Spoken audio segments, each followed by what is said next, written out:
may bumibili dito sa tindahan ni Gerald, di ko maintindihan.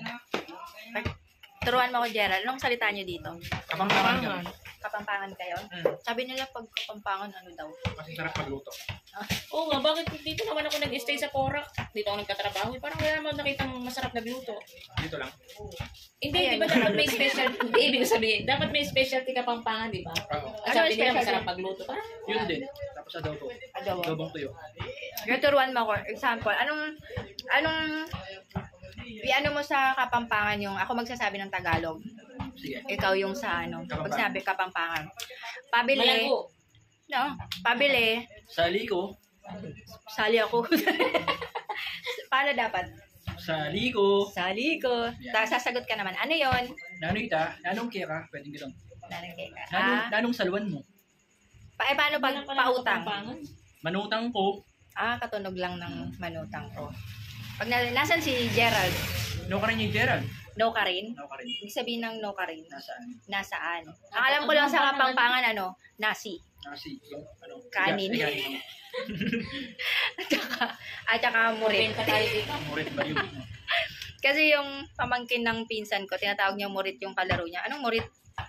Yung pala, baliw. Inasal niya. Yun na yun. Tapos nasipa. Anong nasipa? Tawang-tawa ko dun sa nasipa. Ang sarap Parang nung, pinadyakan yun. para siyang tinadyakan. Yun pala, kanin pa.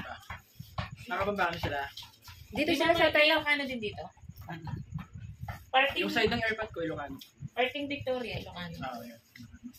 Kamilin, paniki yan. Oo. Kasi boundary na yun ng Pangasinan. Meron.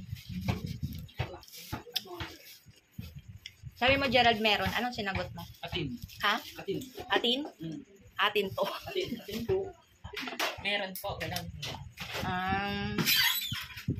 Pag nasa gabi mabenta yung ano mo, Gerald. Oo. Imbes na merienda, no? Tapos Yung pampulutan. ginagawa ng ulam, di ba? Ito ko ginagawa ng ulam.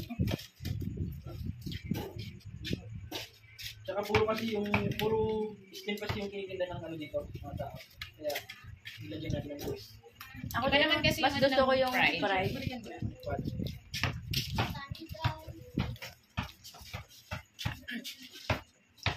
Ano ba yung common word, Gerald? Sabihin mo. Isang? Ng Kapampangan, lagi ginagamit. Turuan mo kami. Ano? Ilan? Pilan. Parang nalagyan mo lang siya ng P. Pilan. Pilan. Pilandro. Ang wa, oo. Oo. Ang hindi, Ali. ali. Parang halika. Ali. Ali. Ali. Ali. Parang hirap ng Kapampangan. Oo. Di ko nga mag-gets.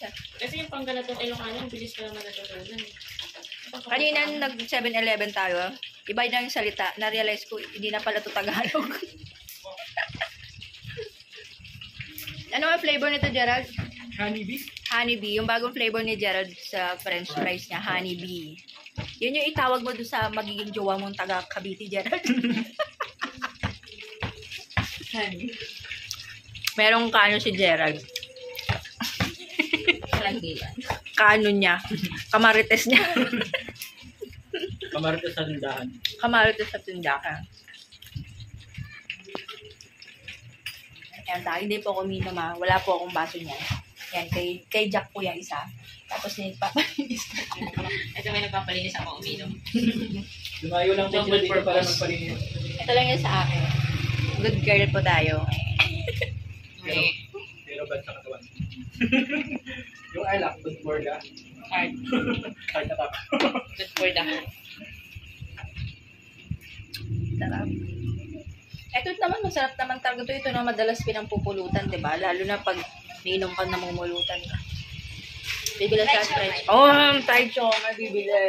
Fried choma. Tagdagan mo na ang bibili, Gerald. Pilan? Panis. Mama, gusto ko na ng ayun, nagawa lima. Kano ba yan? Kamera. Tatlo. Kabali Lima sa din. kaya. Lima Gusto ko na ng ganito. Mura na, no?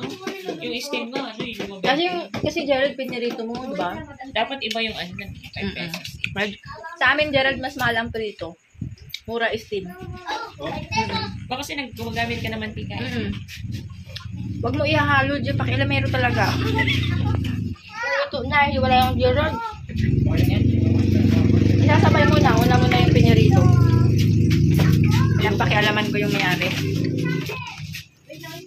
Tapos anong sausawan nila, Gerald? Ito, tulad sa amin.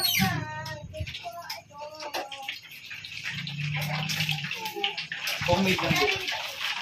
Ay, bibili pa siya dyan. Gusto ko rin ng ganito. Busy na yung tindahan ni Gerald sa gabi.